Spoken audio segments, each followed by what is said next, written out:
Ang kwento ni Tomby.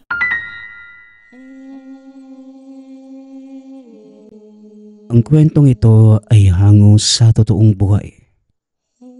Mula ito sa isa nating tagapakinig. Naitago na lang natin sa pangalang Lucas. Taong 1989. Probinsya ng Davao del Norte. Lucas, sigurado ka na talaga? Kapag sinabi mong aanib ka sa samahan, wala nang atrasan at ilalabang ka kagad ni Bossing. Nilinaw ko na sa'yo ha, buhay ang nakataya rito.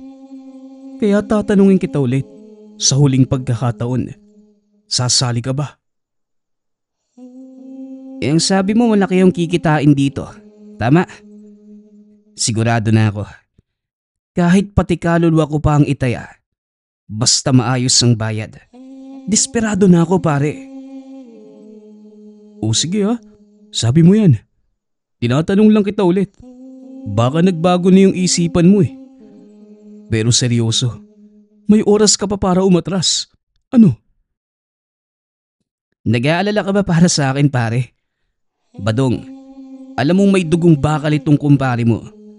Kahit gera pa ng kanyon yan, susuong ako. Basta sigurado ang kita. Ay sus, napakahambog talaga. Tignan lang natin kung may gana ka pang magmalaki kapag binigyan ka na ng misyon ni Bossing. Tandaan mo pare, binalaan na kita sa mga posibleng mangyari dito sa loob ha. Kung buo na talaga yung pasya mo, tatawagin ko na yung amo natin. Pag-uusap ng magkaibigan. Sa kahirapan ng buhay na parehong may sakit ang ama't ina, kinakailangan talagang maghanap ng paraan para kumita ng pera. Si Lucas ang panganay ng pamilya. Ngunit dahil anak sa labas, hindi tanggap ng amain ni hindi siya hinayaang makaapak sa pamamahay nito. Ngayong nagdurusa sa isang karamdaman, halos lumuhod sa harapan para lamang tulungan sa halagang ibabayad sa pag-oopera.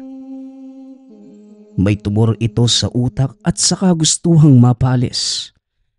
Nangangailangan ng perang pambayad sa doktor at ospital.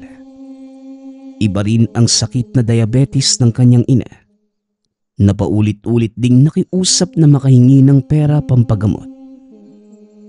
Minsan naiinis si Lucas dahil may iba naman siyang kapatid. Ngunit ito ang naiipit. Ngayon na walang napag-aralan, magtitiis na lamang sa ilegal na gawain lalo pat malaki ang kikitain. O siya, aba ayos to. Malaki ang pangangatawan at mukhang nandudurog ng bungo. Bakit gusto mong sumali sa samahan namin bata? Bigyan mo ko ng magandang sagot. Yung tipong mapapapayag mo ko kagad. Kaya ko hong lumunok ng bala. Maiksi at seryosong tugon ni Lucas. Napahagalpak ng tawa si Boss Pablo sa sinabi. Ayos tong bagong recruit mo Palabiro. Hoy, hindi ito pambatang laro na idadaan sa pagpapatawa ang sitwasyon. Maaari mo maging libingan ng kinatatayuan mo ngayon. Dito sa kampo ko, walang biruan. Seryoso ang lahat ng bagay.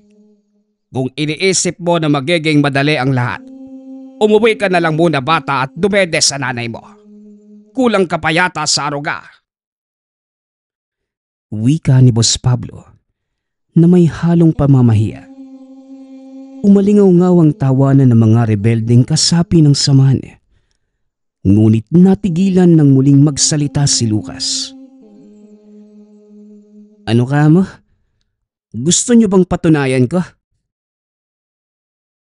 Lucas, ano ba? Hindi ko alam na ganyan ka pala. Sabi ko pa naman sa'yo na seryosong bagay itong papasukin natin. Tapos ngayon magbibiro ka lang dyan. Pati ako dihado sa ginagawa mo. Ano bang una kong misyon? Para naman maniwala na kayo na kaya ko talagang lumunok ng bala.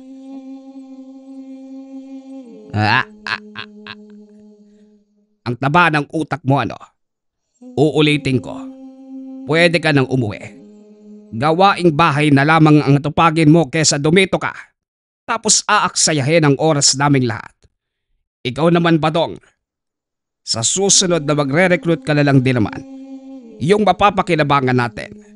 Hindi yung magbibigay ng hangin sa ating tiyan dahil sa pagpapa. Natigil sa pagsasalita si Boss Pablo. Lahat ay nagulat. Nang hugutin ni Lucas ang patalim sabay paulit-ulit na saksaki ng braso.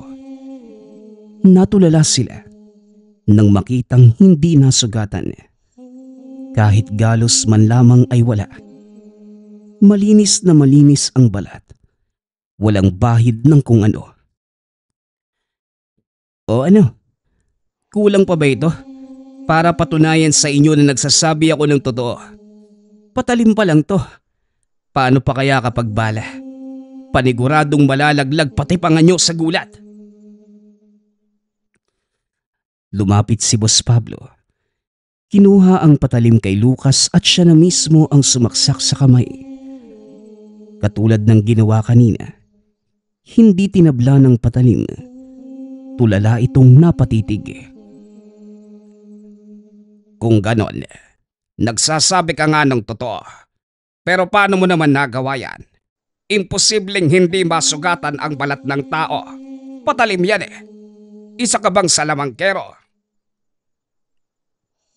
Higit pa sa isang salamangkero. Ano? Tatanggapin niyo ba ako o hindi? Saglit na napaisip ang pinuno ng samahan. Hindi pa rin siya kumbinsido na magagawa yun ni Lucas. Kaya naman nang makaisip ng ideya, sinubukan niya ang binata. Hinamon niya ito sa pamamagitan ng paglusob sa kalabang kampo. Inutusang pumatay ng 5 rebelde at dalhin sa kanya ang gitnang daliri ng bawat isa. Kagad namang pumayag si Lucas na matapos matanggap ang baril at malaman ang kuta ng kalaban. Dire-diretso na ito sa paglakad. Salamangkero na nga. Hambog pa. Tignan na lang natin kung uubra ba ang estilo niya. Paniguradong hindi pa siya nakakalapit sa kabila patay na yon. Wika ni Boss Pablo na sinunda ng halakhak na mga kasamahan. Si Badong ay nakikinig lamang sa tabi. Nahihiya sa kinilos ng kaibigan. Nagsisisi kung bakit ito dinala sa kanilang samahan. Ikaw talaga, Lucas. Pangatawanan mo yung pagiging hambog mo. Kapag ikaw pumalpak, pati ako madadamay. Mawawalan pa ako ng trabaho sa kampo. Samantala, nakabang na si Lucas sa kakawyan. Nakikita na ang kampo ng kalabang binanggit ni Boss Pablo. Naghihintay na lamang siya ng mga rebeldeng maaaktuhan na pwedeng tirahin ng hindi namamalayan ng ibang kasama. Naging maingat dahil hindi niya nais makalaban ang buong grupo. Nang may 3 lumabas, kagad niya itong tinira. Hindi ito natunugan sa loob dahil may silencer ang baril na binigay sa kanya. Sa paraang yun, mas napadali ang trabaho. Ilang sandali pa, sinunda ng 2 rebelde na ipapaalam na sana ang nangyari sa 3 kasamahan niya. Ngunit hindi na nagawa pa ng maitumba. Nagmamadali na rin siyang lumapit at pinutol ang mga daliri ng mga ito. Nang maibulsa ang mga daliri mula sa naitumbang rebelde, bumalik na ito sa kampo ni Boss Pablo. Ibinagsak sa harapan ang mga putol na bahagi ng kamay. Maging ang pinuno ng samahan, hindi makapaniwala. Sigurado ka ba na galing itong kalabang kampo? Baka naman sa mga bata yan na nakasalubong mo. Huwag mo kong lokohin. Sa laki at kapal niyan, maiisip mo pa rin nagmula sa kamay ng bata. Hindi ko alam kung paano ka naging pinuno ng samahang to. Gayong ang hina ng kokote mo. Ano ka mo? Ang lakas ng loob mong magsalita ng ganyan. Sino ka ba sa inaakala mo? Ako? Ako lang naman ang magiging susi para mas mapadali ang operasyon nyo. Unang-una, kaya kong lumunok ng bala na malaking lamang nyo sa mga kalaban. Kung tatanggapin nyo ko, ako na ang bahala sa delikadong misyon. Tatapusin ko ng wala pang isang araw. Napakayabang. Pero sige, pagbibigyan kita. Pasok ka na sa grupo pero siguraduhin mong mapapangatawanan mo ang bawat salitang iyong bibitawan ngayon lang. Bukas na bukas mag-iisip ako kung saan kita ilalagay. Maraming misyon pero kailangan kong maganap kung saan ka ipapasok. Mayabang ka pa naman. Hanapin mo si Badong at siya na ang bahala sa'yo. Wika ni Boss Pablo. Tumalikod si Lucas na hindi man lamang nagpasalamat o nagpaalam. Mas lalo tuloy na asar ang pinuno ng grupo. Kita mo na, hindi lang mayabang, wala pang galang. Pambihira, ganyan na pala umasta mga bagong henerasyon ngayon. Mas lumamang pa sa isang rebelde ang pag-uugali. Lumabas si Lucas sa silid ni Boss Pablo at hinanap ang kaibigan. Bumungad ang nag-aalalang si Badong at sa halip na matuwa. Dahil tanggap na siya sa samahan, nagalit pa ito at nagsimulang magsermon. Lucas, ano ba pare? Pati ako dihado eh. Sabi sa yung bawas-bawasan mo yung pagiging mayabang kapag nandito tayo. Inilabas mo talaga. Kapag ikaw pumalpak, pati ako mawawalan ng trabaho. Alam mo naman na ito lang yung inaasahan ng katulad kong walang pinag-aralan sa buhay. Tapos isasabit mo pa ako sa kalokohan mo?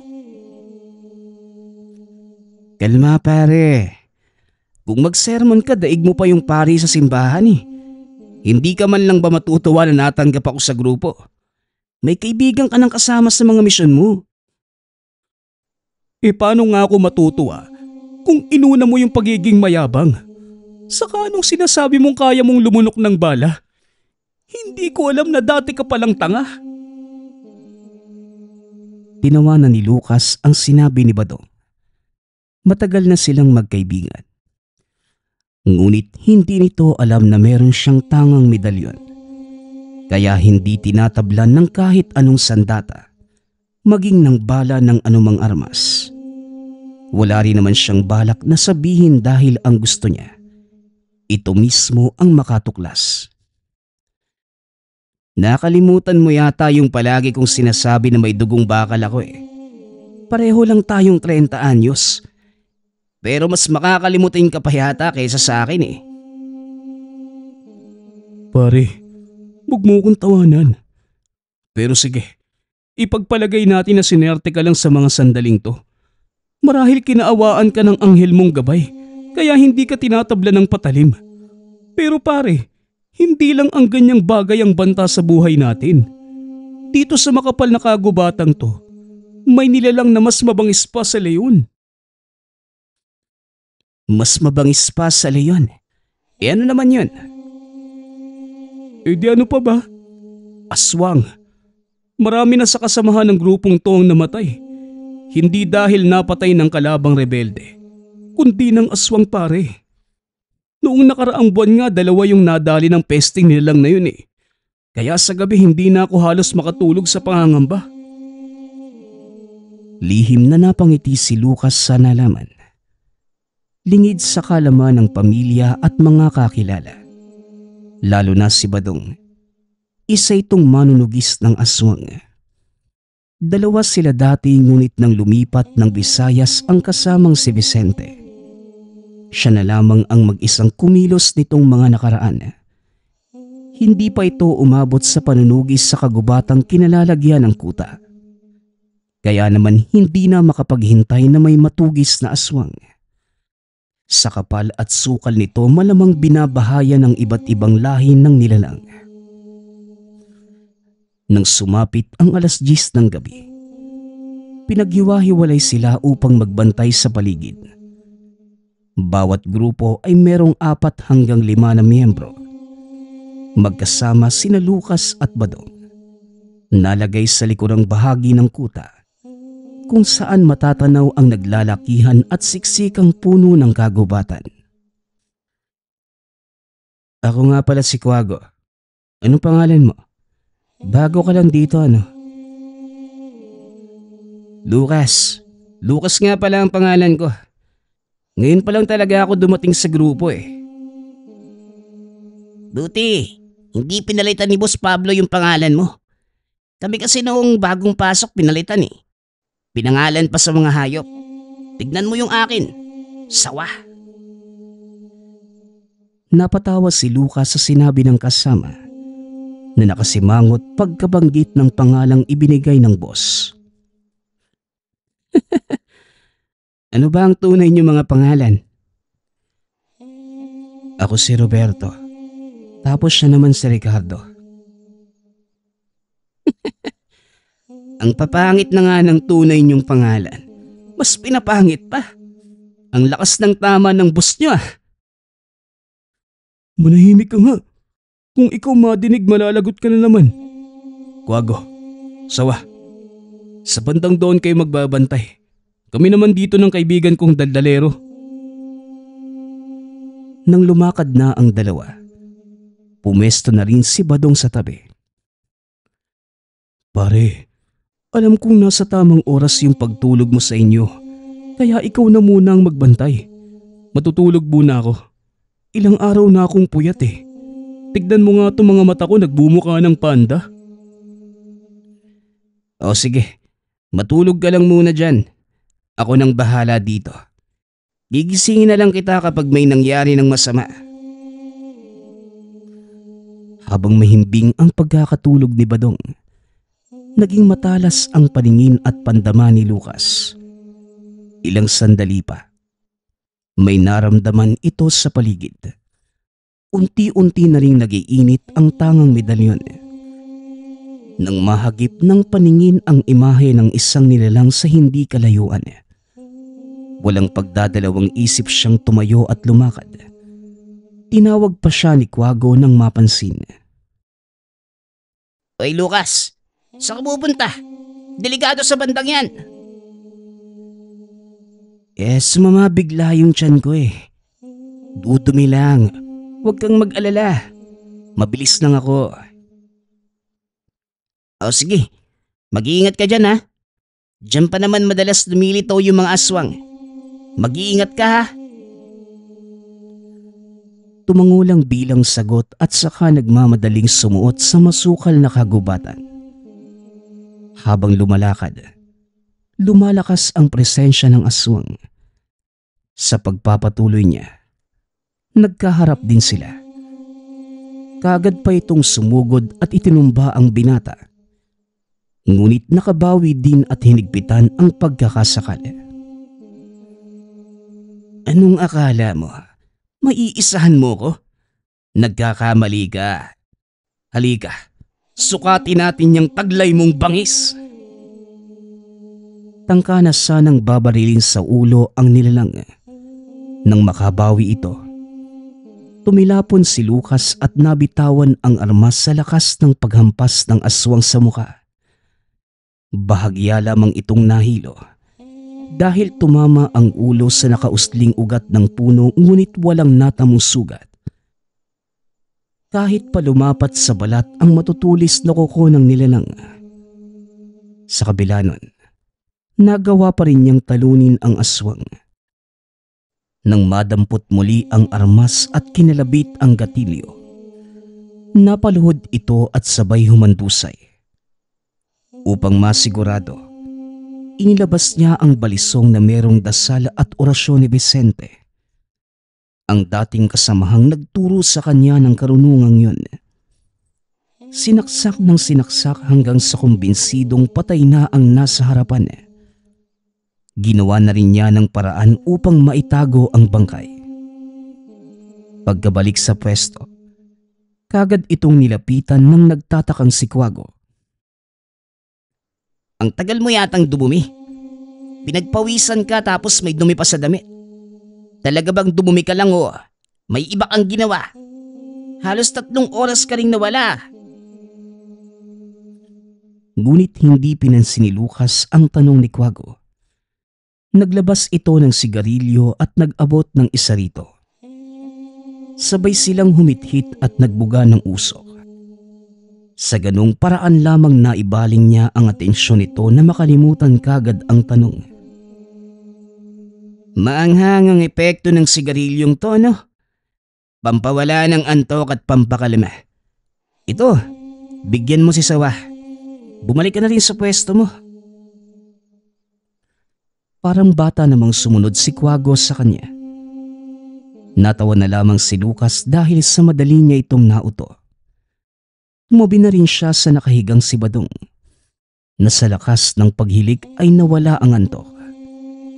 Ilang sandali pa, nagising ang lahat ng makarinig ng sunod-sunod na putok. Naging alisto na rin nang malamang sinusugod sila ng kalabang rebelde. Lahat kanya-kanyang pihit ng gatilyo para lamang maitumba ang bawat kalaban. Makalipas lamang ang ilang sandali, marami na ang nalagutan ng hininga sa kalagitnaan ng labanan. Madami na ang sugatan na pilit lamang humahawak ng baril. Patuloy na nakikipaglaban ngunit sadyang minalas dahil nauwi lamang sa kamatayan. Sumigaw na si Boss Pablo na magsiatrasan sila dahil sa dami ng bilang ng kabilang grupo. Subalit si Lucas ay nais magpakitang gilas. Lumakad pa ito sa harapan at sunod-sunod ang pagpihit ng gatilyo sa hawak na armas sa magkabilaang kamay. Oy, Lucas! Huwag kang pabida! Halika na rito! Lucas, halika na. Hindi ito panahon para magyabang. Diyos ko naman! Ngunit lahat ay nagulat. Nang mapansing hindi man lamang umaaray si Lucas, kahit na lumalapat sa balat ang mga bala ng kalaban. Mas lalo pa silang hindi makapaniwala nang dumating sa puntong naubos ang kabilang grupo, samantalang nakatayo pa rin ang binata. Sabi naman sa inyo kaya kong lumunok ng bala. Ano, ayaw nyo pa rin bang maniwala? Walang nakapagsalita dahil pinoproseso pa ng isipan ang nasaksihan. Sa kanilang reaksyon, tinawanan na lamang niya sila. O ayan, pati pa nga nyo kamuntikan ng mahulog. Maniwala kasi kayo kapag sinabi ko. Bala lang yan. Malakas ang kapit ko sa itaas. Dagdag pa ng binata. Magmula ng sandaling yun, tumaas ang respeto at paggalang ng mga kasamahang rebelde. Pati si Boss Pablo na pinuno ng samahan, hindi malaman kung paano siya pakikitunguhan. Nawili na rin ang mga ito na palagi siyang pinupuri. Ay nako, dahan-dahan lang sa mga papuri ha. Nakakataba ng puso tapos baka lumaki yung ulo ko. Paano mo ba nagawa yun? Pare, parang bakal yung katawan mo ah. Higit pa ka mo. Kahit bakal nga tinatablan minsan. Oo nga Slamangkero ka ba talaga? Kagaya ng sinabi ni Boss Pablo. Ang galing mo Bagay na bagay sa pagiging rebelde yung katulad mo. Dahil hindi ka tinatablan ng bala. Ay, ano ba kayo? Kalma lang. Ako lang to. Magsibalik na lamang tayo sa gawain. At kapag nakita ni Boss Pablo na nagdadaldalan tayo, malalagot talaga tayong lahat. Nagsibalik naman sa kasalukuyang pagpapatayong muli ng kampo ang lahat. May parte na nasira buhat sa nangyaring paglusob ng kalaban. Habang abala si Lucas sa pagpapatayo ng kahoy bilang haligi, lumapit sa kanya si Boss Pablo. Oy bata, bawas-bawasan mo ang pagiging mayabang, lalo na sa mga kasamahan mo. Huwag mong kalimutan na ako ang dapat niyong purihin dahil ako ang boss dito. Baguhan ka lang kaya huwag kang umastang nakakataas. Hindi ka lang tinabla ng bala, ganyan ka na. Ang laki ng ulo. Hayaan mo, Boss Pablo. Mayabang lang ako pero hindi nanlalamang. Ikaw pa rin ang boss. Wala akong balak na palitan ka. Siya nga po pala. Kailan ang una kong misyon? Kailangan ko na ng pera eh. Tignan mo na. Pati pa siya ko pinangungunahan mo. Matuto kang maghintay. Huwag kang atat. Tapusin mo na yan at pumunta ka sa loob mamayang 11:00. Mag-usap tayong dalawa. Sa sinabi ni Boss Pablo, minadali ni Lucas ang trabaho. Tinulungan na rin ito ni Badong at matapos maipatayo ang 4 na haligi. Pinuntahan na niya ang silid ng amo na kanina pa naghihintay. Hindi ka nga tinatabla ng bala. Ang kupad mo namang kumilos. 4 na haligi lang ang itinayo mo, pero umabot na mahigit 2 oras. 11:00 ang sinabi ko sa'yo. Pasado 12:00 na. Amo, mahirap bungkalin yung lupang kinatatayuan ng kampo. Maraming bato. Bakit ba kasi dito mo naisipang magpatayo ng kuta? Maupo ka na. Pati magpapatayo ko ng kampo, kine-question mo.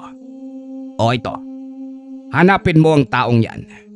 Siya si Alias Dado, ang pinuno ng maliit na grupo ng Tulisada na nagnakaw sa amin ng armas noong nakaraang buwan. Nakaraang buwan pa pala, amo eh. Bakit ngayon lang to? Wala ka bang maaasahang tauhan kaya hinintay mo pa ako? Napakayabang talaga. Ano? Kaya mo bang hanapin at patayin yan sa loob ng 3 araw? Malaki ang kikitain mo. Bibigyan kita ng 10,000. Napangiti si Lucas sa nadinig na presyo. Walang pagdadalawang isip na tinanggap ang misyon. Ito lang ba? Kaya nga kahit 1 araw pa ang ibigay mo eh. Itong si Alias Dado lang ba? Ang mga kasama niya hindi na isasama. Siya lang bata. Balak ni Boss Anaconda na i-recruit ang mga tao niya. Marami-rami ang nakalas sa atin noong nilusob tayo ng grupo ni Alakdan. Kaya naghahanap ng pamalit. Nga pala, anong ginawa mo at napasugod ang grupong yun sa atin? Ang sabi ko, pumatay ka lang ng 5 rebelde doon. Hindi ang mag-aya ng laban. Tignan mo ang nangyari. Namatayan tayo ng mga kasamahan. Naging maingat naman ako, amo. Baka noong nalaman nilang may namatay sa kanila, ikaw ang naisip kaya napasugo dito. Ako nga ang dapat magtanong eh. Ano bang ginawa mo para maging magkaaway kayo? Pareho kayong rebelde. Bakit hindi na lang tayo magkaisa? Napakadami mong tanong. Kapag dumating si Boss Anaconda, ikaw ang magtanong sa kanya. Ako ang pinuno ng samahang ito pero may utos din akong sinusunod.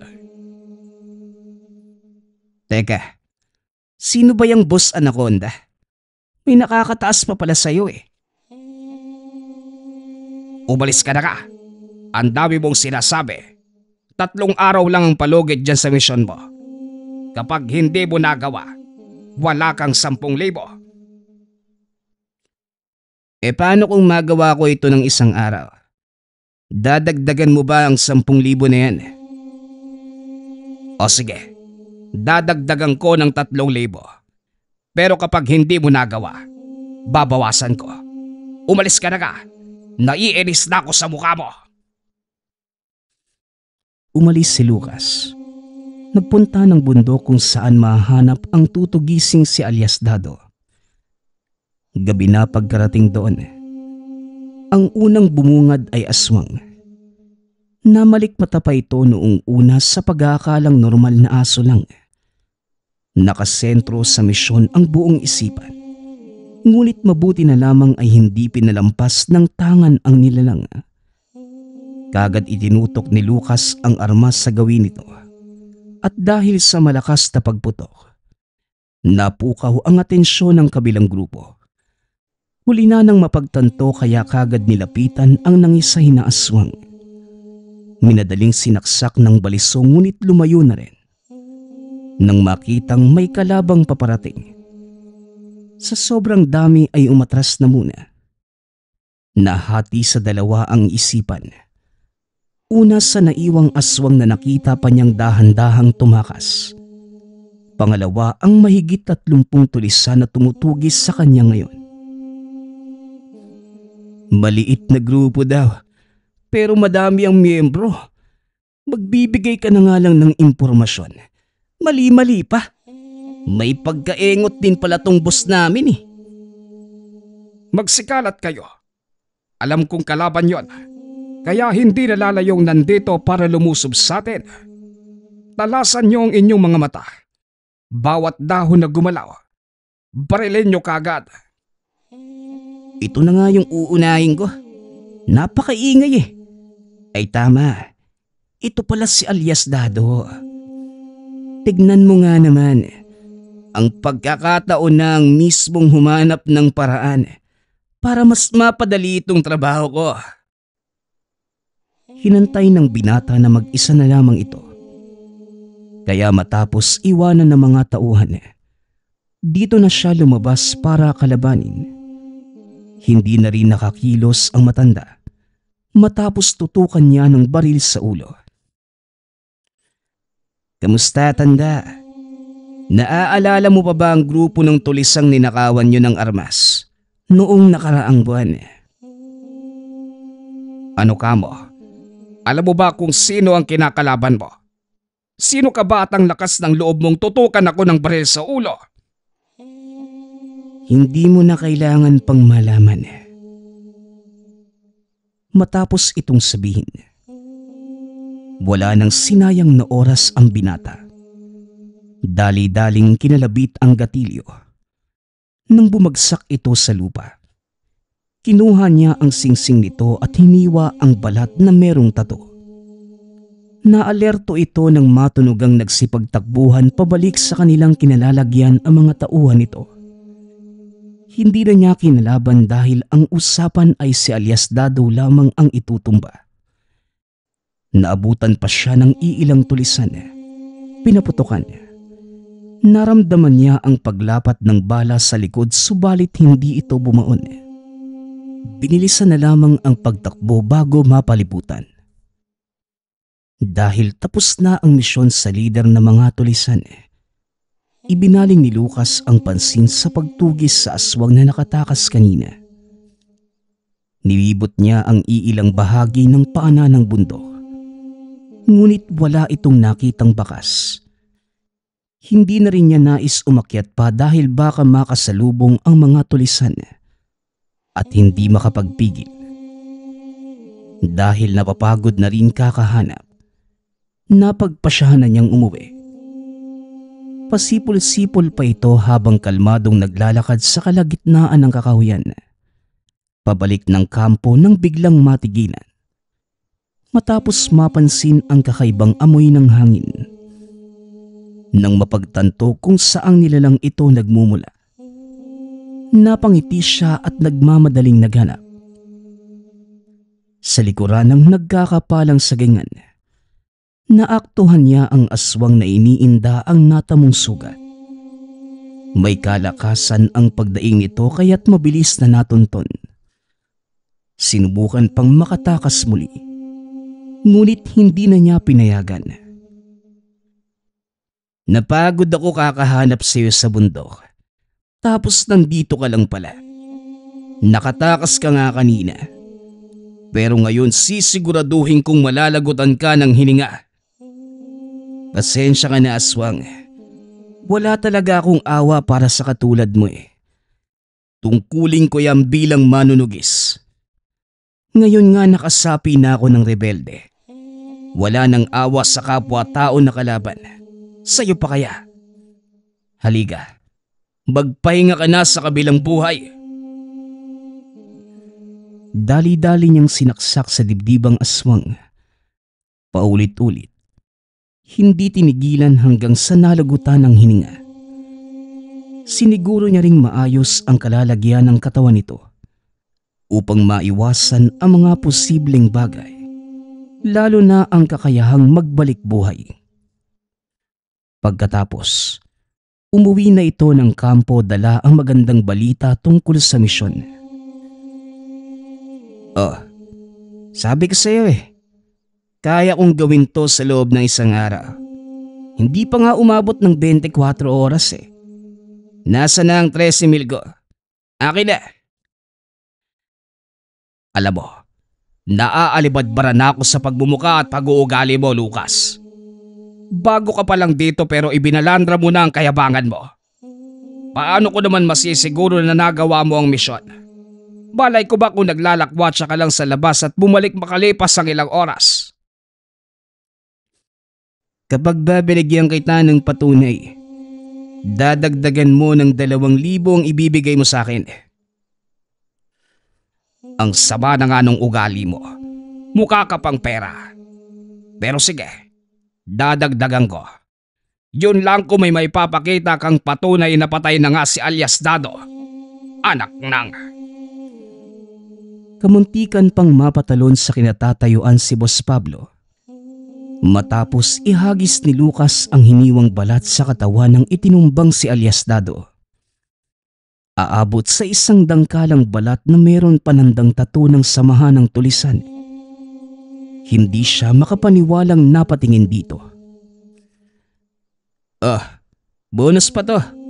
Mukhang pwedeng isang lae. Magkakapera ka pa. Wika ni Lucas matapos ilapag sa mesa ang nakuhang singsing. O ano? Nasa na ang 15,000 ko? Akin na. Ang tagal naman. Hindi makapagsalita si Boss Pablo. Nagbilang na lamang ng tig-1,000 at saka iniabot ang eksaktong halaga na binanggit ni Lucas. Matapos matanggap, walang pasabing umalis kagad. Pambihira. Nagawa nga niya sa loob ng ilang oras. Anong mahika ba ang meron sa lalaking yon? Una, hindi tinatabla ng patalim at bala. Pangalawa, mabilis gumawa ng misyon. 3 na sa mga tauhan ko ang naipadala para tugisin si alias Dado.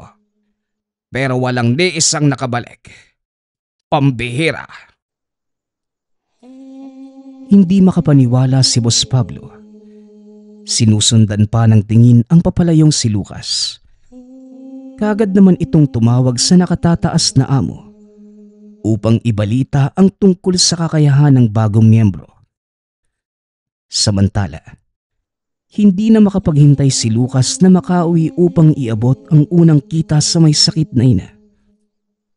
Malaki ang halagang to kaya para sa kanya, may maitutulong na sa kalagayan nila. Ngunit habang binibilang ang perang papel, lumapit si Badong at hindi mapigilang makiusap. Ang dami niya na. Yun ba lahat yung binayad ni Boss Pablo sa'yo? Ang daya? Kapag kami inuutusan, nasa 500 lang ang pinakamataas pero kapag ikaw, 1,000-1,000? Ako pa. Si Lucas to pare. Alam mo naman na hindi ako papayag na basta-basta nalang utusan tapos kakarampot lang ang ibabayad. Sa edad nating to, hindi tayo pwedeng makontento sa maliit na halaga. Kung kaya mong pataasin ang presyo, isagad mo na. Dahan-dahan sa pagtitig. Baka malusaw bigla tong pera ko Pare, maiba nga tayo. Mapagbigay ka bang tao lalo na sa kaibigan? Oo naman. Lalo na sa kaibigan na itinuring ko ng pamilya. Bakit ba? Patunayan mo nga. Bigyan mo ko niyan. Wika ni Badong. Nakanguso pa nitong itinuro ang hawak niyang pera. Loko, idinaan pa sa tanong. Akala ko ba nabigyan ka na ng suhol ni Boss Pablo? Inutusan kanyang magukay para ilibing yung mga kasama nating nadali noong paglusob ng kabilang grupo Bakit nanghihiram ka na ngayon? $100 lang naman yung binayad niya sa akin Tataas lang kapag napasabak sa gera o kaya nakapatay ng sundalo. Yung tigi 1,000 bawat isa. Ngayon na tagahukay na lang. Daan-daan lang ang kita. Ganun pala. Di magdasal kang magkagera para makapatay ka ng sundalo at magkapera. Yun lang naman pala eh. Sira ulo ka rin ano? Gera, hihilingin mo. Dati ka bang engot? Kapag nagkataon maaari tayong mamatay lahat. Paano ba yan? Mananatili kang walang pera. Kaya nga, manghihingi sana ako sa'yo. Sabi mo mapagbigay kang tao lalo na sa kaibigan. Kaibigan mo naman ako eh. Kuya, bigyan mo na ako. Abay, mas engot ka pala eh. Hindi ko to pinaghirapan para ipamigay. Kumayod ka. Ikaw na nga tong humatak sa akin dito dahil sabi mo malaki ang kita. Tapos ikaw itong naghihirap. Pero sige. Ito 2,000. Yan lang muna kasi kailangan ko rin ng pera pampagamot sa nanay kong sakitin eh. Dagdag pa ang lalaking kinakasama niya na sa akin din umaasa. Yan ka eh. Ikaw na nga tong hindi tinanggap ng amain mo. Gagawin mo pa ang lahat para makapagbigay. Baka nakakalimutan mo kung paano kanya ipinagtabuyan ha. Idagdag mo na rin yung mga araw na binubugbog ka noong na lamang pumasok ka sa bahay niya. Hindi ka niya anak pare. Hindi mo siya obligasyon kahit ano pang pakiusap na matandang yun. Natahimik si Lucas. Napaisip sa sinabi ng kaibigan. Nanumbalik sa alaala kung paano siya pinagtabuyan ng pangalawang asawa ng ina. Marami pang peklat sa kanyang katawan na magpapatunay kung paano siya nito pinagmalupitan. Buong buhay niya wala siyang ibang hangad kundi tanggapin ito para maranasan din ang pagmamahal ng isang ama. Ngunit hindi nangyari. May ilang beses pang binugbog siya nito noong nadatnang pumasok ng tahanan. 12 anyos pa lamang siya na mga sandaling yun. Ngunit pinagmamalupitan na. Hindi rin ipinaglaban ng ina kaya namuhay ng ilang araw sa bundok. Walang ibang laman ang tiyang kundi bungang makikita sa kakahuyan. Umaakyat din ito sa puno upang doon matulog sa itaas. Itatali lamang ang bewang upang maiwasan ang pagkahulog. Nang mga sandaling yun, nakilala niya si Vicente na 10 taon ang tanda sa kanya. Pinatuloy siya nito sa munting tahanan at natuto ng lihim na karunungan. Namuhay sila bilang magkapatid ang turingan. Dito lamang naranasan ni Lucas ang pagmamahal kahit sa taong hindi kadugo. Sabay silang nanugis at ilang beses nang iniligtas ang pamilya laban sa banta ng aswang nang hindi nalalaman. Ngunit sa paglipas ng panahon, kailangan nang bumalik ni Vicente ng Visayas, kung saan ito nagmula noong nabalita ang nag-aagaw buhay ang ama, matapos maaksidente. Magmula sa araw ng pag-alis nito, siya na lamang ang mag-isang nakatira sa bundok. Magta3 taon na rin ngunit hindi na bumalik pa si Vicente. O ano pare? Nakapag-isip-isip ka na ba? Naiintindihan ko naman na sa kabila ng pagmamalupit nila sa'yo, may pagmamahal pa rin dyan sa puso mo. Pero pare, mas matimbang ang pagtrato nila sa'yo kumpara sa pagmamahal na yan. May bakal kang ang dugo pero ang lambot naman ng puso mo. Diyan ka malulugi. Payo ni Badong. Napabuntong hininga na lamang si Lucas. Kung tutuusin, tama naman ang kaibigan. Ngunit hindi niya kayang pabayaan na lamang ang pamilyang hindi siya itunuring na pamilya. Mahal na mahal niya ang ina, kaya mahirap para sa kanya. Hayaan mo na. Sabi nga ni Padre Flores, kahit na pagmalupitan ka ng mundo, piliin mong maging mabuti at magpatawad. Malay natin sa gagawin kong kabutihan. Matauhan sila sa ginawa nila sa akin noon. Alam mo, kinikilabutan ako pag nababanggit mo yung pare at yung sinabi niya. Pare, nakakalimutan mo rebelde na tayo at hindi na tayo tanggap ng Diyos. Impyerno na nga lang yung babagsakan natin eh. Kaya iwasan mo magsabi ng ganyan ha.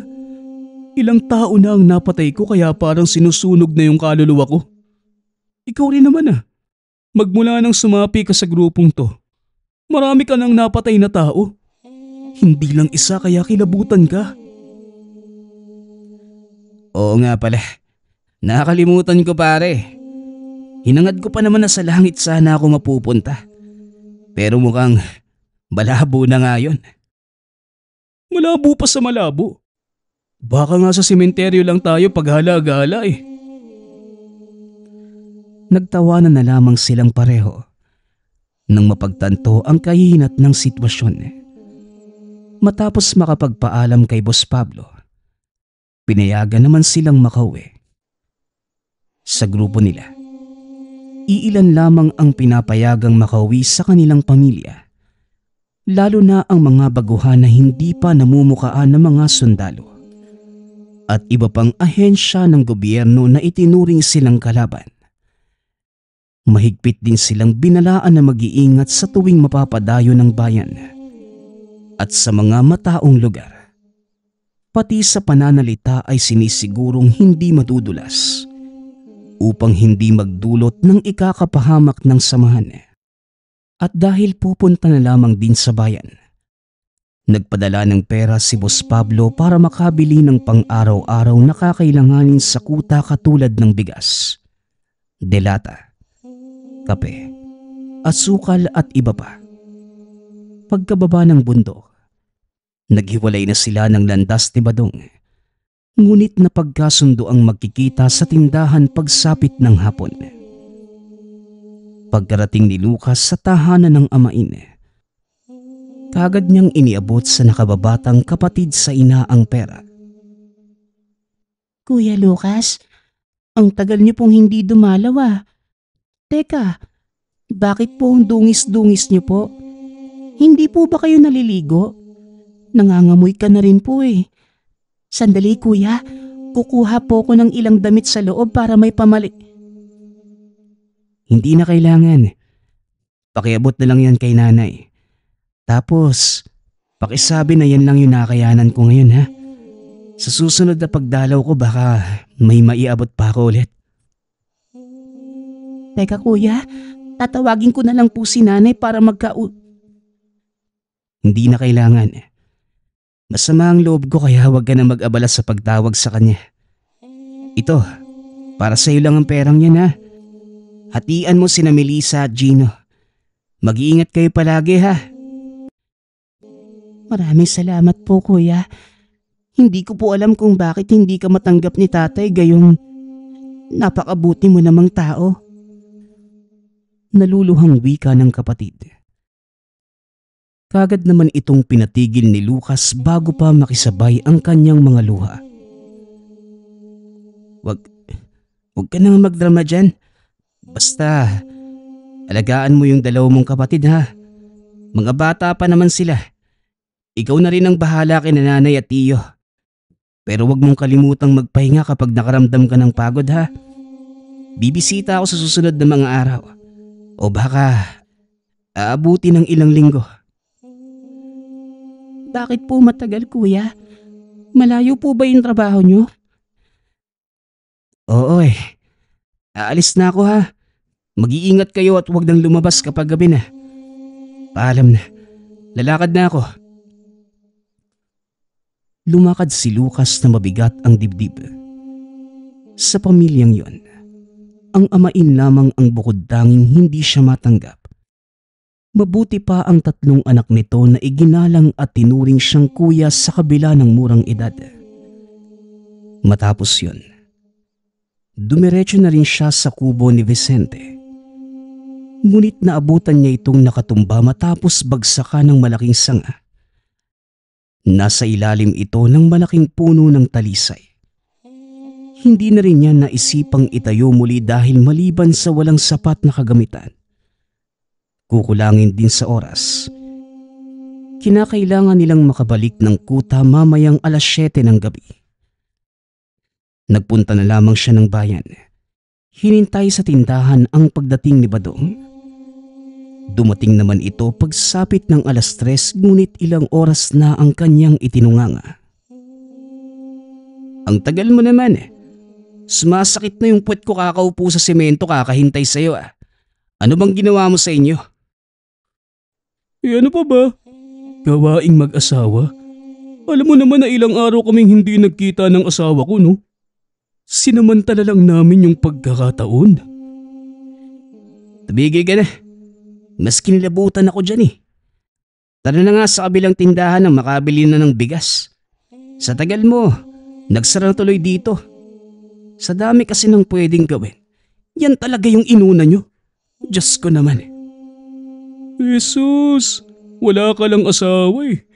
Kung nanligaw ka sana noon, may uuwian ka sana ngayon. Hoy, ito naman hindi mabiro. Hoy pare, hintayin mo nga ako. Daig mo pa yung hinahabol ng 7 demonyo sa bilis ng lakad eh.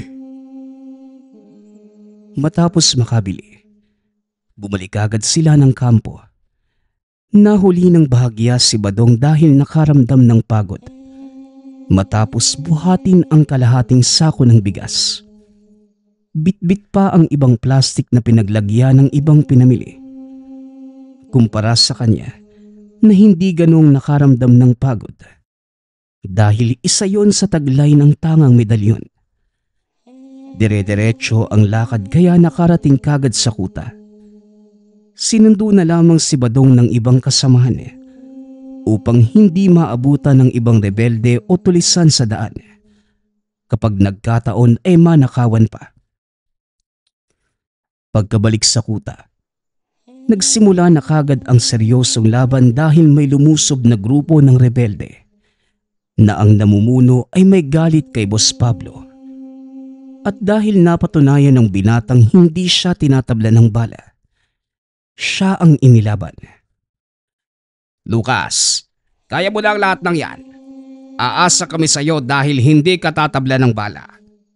Patayin mo silang lahat. Dahil sa paraang yan mo lamang kami maililigtas. Ano nga mo? Ako lang ang lalaban. Aba hindi patas yan. Hoy, pagsibalikan kayo rito. Anak ng duwag talaga oh. Nagulat si Lucas sa biglaang pagbaliktad ng sitwasyon. Ngunit dahil wala ng pagpipilian, hinarap niya ang kabilang grupo at tinira lahat sa ulo. Ilang minuto lang ang lumipas. Dumanak na ang dugo sa lupa at naitumba ang mahigit 20 kalaban. Sumama naman ang loob niya sa mga kasama lalo na kay Boss Pablo. Ay, hindi dahil hindi ako tinatabla ng bala. Iiwanan niyo ako sa gitna ng gyera. Akala ko ba magkakasama tayo sa labang to? Bakit nagsitakbuhan kayo? Oy Lucas, iniwasan ko lang na may makalas sa atin. Kakaunti na lang tayo dito. At kung lumaban ang lahat, sa tingin mo ba walang matatamaan? Hindi lahat ng nandito kagaya mong kayang lumunok ng bala. Maswerte na nga lang kami dahil dumating ka eh. Madaya pa rin yun. Sana man lang pumihit kayo ng gatilyo para tumulong. Pwede naman kayo magtago eh. Hindi yung basta-basta na lang ako iiwan eh. Pasensya ka na. Hayaan mo, babayaran kita para gumaan ang pakiramdam mo. Saka hindi ka namin iniwan. Dumistansya lang kami. Wala na akong pakialam sa rason mo. Magkano ba ibabayad mo? 1,000 bawat ulo? Napakamot na lamang sa ulo si Boss Pablo sa biglaang pag-iba ng salita ni Lucas. Kanina galit na galit noong iniwanan. Ngunit ngayon malambot dahil sa pera. Iba talaga ang nagagawa ng pera, ano? Ibang klase ka rin pala. Tara sa silid ko. Naroon ang pera. Oo, Tigi 1,000 bawat ulo para humupa na yung galit mo. Nang sila na lamang ni Boss Pablo ang magkaharap, mas lalong naging seryoso ang usapan. Napagkasunduan ito at nang nakakataas na amo, isasama si Lucas sa mangyayaring operasyon sa kabundukan sa kabilang bayan, kung saan namumugad ang grupo ng mga sundalong nagsimula ng manugis na mga rebelde. Kinakailangan nilang unahan bago sila maunahan. Nagbigay ng malaking halaga kaya't napapayag si Lucas. Malaking operasyon ito. Malaking halaga rin na matatanggap mo, iho. 100,000. Papayag ka ba? Nagdingning ang mata ni Lucas nang marinig ang halaga ay samut-saring ideya na ang naiisip. Kabilang naroon ang pagpapatayo ng sariling tahanan, pagpapagamot sa ina at amain, at pagpapaaral sa mga kapatid. Plinano na rin ng kanyang isipan ang pag-alis na Mindanao at mamuhay sa malayo. Magsimula muli ng bagong buhay. Napilitan lamang naman siya sa pagpasok sa grupo. Sigurado ka ba dyan? Ang laki ng halagang sinabi mo, bossing. Baka mamaya hindi totoo, ha? Huwag mong mamaliitin ang amo kong si Boss Anaconda. Mas marami siyang pera kumpara sa akin. Marami siyang ilegal na operasyon at malawak ang koneksyon sa malalaking pangalan sa lipunan. Hawak niya ang mga leeg. O sige, basta sigurado yan, ha? Sinundo si Lucas ng mga tauhan ni Boss Anaconda. Dumiretso na rin sila sa kabilang kuta kung saan mananatili at maghihintay ng hudyat para lumusob sa pugad ng mga sundalo. Wala ring ipinagkaiba ang lugar dahil nasa kalagitnaan ng bundok at gubat. Ngunit ang una niyang nakalaban doon, aswang na naglakas loob na lumapit sa kanyang tolda. Tulog na ang karamihan ng mga sandaling yun. Iilan na lamang ang gising na naroon nakatambay sa harapan. Dahil pabor sa kanya, nilabanan nito ang aswang. Sinundan sa kakahuyan at doon walang kahirap-hirap na pinaslang. Sakto namang may hukay sa tabi na hindi niya alam kung bakit naroon. Inihulog ang bangkay. Tinambaka ng maraming tuyong dahon at saka sinindihan. Pinagmasdan pa niya ngunit nang mapansing nagsilapit ang mga kasamahang rebeldeng nagbabantay. Nagmamadali na itong bumalik sa kanyang tolda. Hindi naman nila pinatay ang apoy ngunit kagad ginising ang lahat dahil naalerto sa ginawang pagsunog. Nang wala namang mahanap na maaaring pagmulan at saktong namatay na ang apoy, bumalik na sa pagpapahinga. Kinabukasan, pagsapit ng dilim, lumusob na sila sa kampo ng mga sundalo. Si Lucas ang nasa unahan samantalang nasa kalayuan ang ibang kasamahan. Hindi na lamang nagreklamo dahil kumalat na sa kasamahan na hindi siya tinatabla ng bala. Bago niya kinalabit ang gatilyo, nagdasal muna ang binata. Ngunit iba ang nararamdaman ngayon. Tila naduwag na pumatay ng sundalo dahil alam niyang walang ibang hangad ang grupo, kundi ipaglaban at ipagtanggol ang mga mamamayan sa mga rebelde tulisan na walang awang nambibiktima. Patawarin mo sana ako, Vicente. Alam kong magagalit ka sa oras na malaman mong ginamit ko sa maling paraan ang bigay mong medalyon. Pero kinakailangan kong tulungan ang aking pamilya. Pangako, ito na ang huli. Pagkatapos nito babalik na ako sa dati na aswang na lamang ang tutugisin at papatayin. Oy, nagdanasal ka ba? Hindi pinapakinggan ng Diyos ang katulad dating rebelde. Mamamatay tao tayo kaya wala na tayo. Narindi si Lucas sa ingay ng kasama. Kaya naman pinihit na ang gatilyo na siyang nagsimula ng labanan. Marami ang natamaang mga sundalo dahil hindi natunugan ang kanilang pag-atake. Hindi sila naging handa. Ngunit sa pagpapatuloy ng laban, mas marami ang nakalas sa mga rebelde. Iilan na lamang ang natira. Si Lucas sa kabilang banda. Bumabaril ngunit sinisiguradong walang sundalong matatamaan. Kung minsan, kapag walang nakakakita ay tinitira ang kagrupo. Nang 3 na lamang sila. Nagmamadali ng umatras bago pa man maabutan ng mga sundalo. Nakaligtas sila at nakabalik ng kampo. Kumusta, Lucas? Bakit ikaw na lang ang nakauwi? Nasaan ang mga kasamahan mo? Nasan pa ba? Di bumulagta na doon. 2 na lang din ang naiwan sa grupo ng bossing mo. Sugatan pa pareho. Sa kampo nila sila dumiretso. Ewan ko kung umabot ba. Hindi namin napatay ang lahat ng sundalo. Ang hihina nyo magplano 50 rebelde ang ipinadala tapos lagpas 100 ng mga sundalong nilusob. Si Boss Anaconda ang nanggulo sa planong yan. Sumang-ayon lang ako. Wala akong pakialam. Nasaan ang pera ko? Huwag mong sabihin na hindi ibibigay. Dahil nagawa ko ang misyon. Baka nakakalimutan mo. Ang sinabi lulusob. Wala sa usapan na ubusin ng mga sundalo. Engot ka pala eh. Kasali na yon. Ano yon? Boss Pablo, may mga sundalo. Nilusob na tayo ng mga sundalo.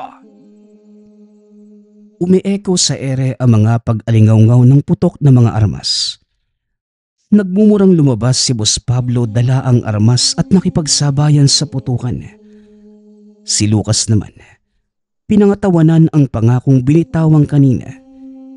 Hindi ito nakisali. Matapos mahanap ang pinaglalagyan ng pera, pumuslit at nagpakalayo-layo. Swinerte naman dahil walang nakakita sa lihim niyang pag-alis. Nagulat pa siya nang makasalubong sa daan ang kaibigang si Badong na inutusan sa bayan at kagad niya itong hinarang. Huwag ka nang bumalik doon, Badong. Nilusob na mga sundalo ang kuta. Hindi lang pinagbabaril, binomba rin. Sa tingin ko nga sa dami ng inihagis na bomba, wala nang natira sa ating grupo. Halika na, huwag ka nang bumalik doon. Pero inutusan ako ni Boss Pablo. Tanga, sabing huwag ka nang bumalik. Ilalagay mo ba sa alanganin ang buhay mo? Kapag pumunta ka doon, babariling ka kagad ng sundalong makakakita sa'yo. Dahil para sa kanila, lahat ng makikita sa lugar na yon ay rebelde. Kalaban, makinig ka sa akin. Umuwi na tayo at kalimutan naging bahagi ng grupong yon. Napatigil si Badong. Napaisip na tama ang kaibigan.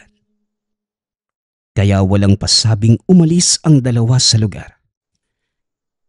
Hindi naman naging madamot si Lucas. Binigyan niya si Badong upang makapagsimula muli ng bagong buhay. Sinubukan din niyang makipag-ugnayan sa ina. Sa pagkakataong ito kinibo na siya ng amain. Ngunit mararamdaman pa rin ang hindi pagkagusto sa kanya. Nang dumating ang araw na nakabalik ng lugar si Vicente, malaki ang pasasalamat nito at tuwa. Inalok siya na sumama pabalik ng Visayas upang doon ipagpatuloy ang panunungkulan bilang manunugis. Wala itong pagdadalawang isip na pumayag. Ang perang nakuha mula sa samahan, iniwanan niya sa mga kapatid at ina. Ipinagtapat din niya kay Vicente ang ginawang pamamasukan sa grupo. Naiintindihan naman ito kaya wala na siyang ipinag-alala. Pagkarating ng Visayas, unti-unti nang nalimutan ni Lucas ang mga pangyayari sa loob ng kuta dahil naging abala sa panunugis ng aswang. Hindi niya lubos akalain na mas marami siyang makakalabang nilalang doon kumpara sa Mindanao na halos nagmula sa pare-parehong lahi. May bagong karunungan ding itinuro si Vicente na kagad niyang pinaglinang at ginamit sa susunod na pamumuksa. Ibinuhos na rin niya ang lahat-lahat sa tungkulin. Hindi na kailanman nag-isip na lumihis ng landas. Tanging sa pamumuksa na lamang ng aswang nakatuon ang pansin. Nagpapasalamat nga pala ako sa lahat ng sumusuporta sa ating channel. Nawa ay patuloy niyong suportahan at pakinggan ang ating mga kwento. Hanggang sa muling pakikinig. Paalam.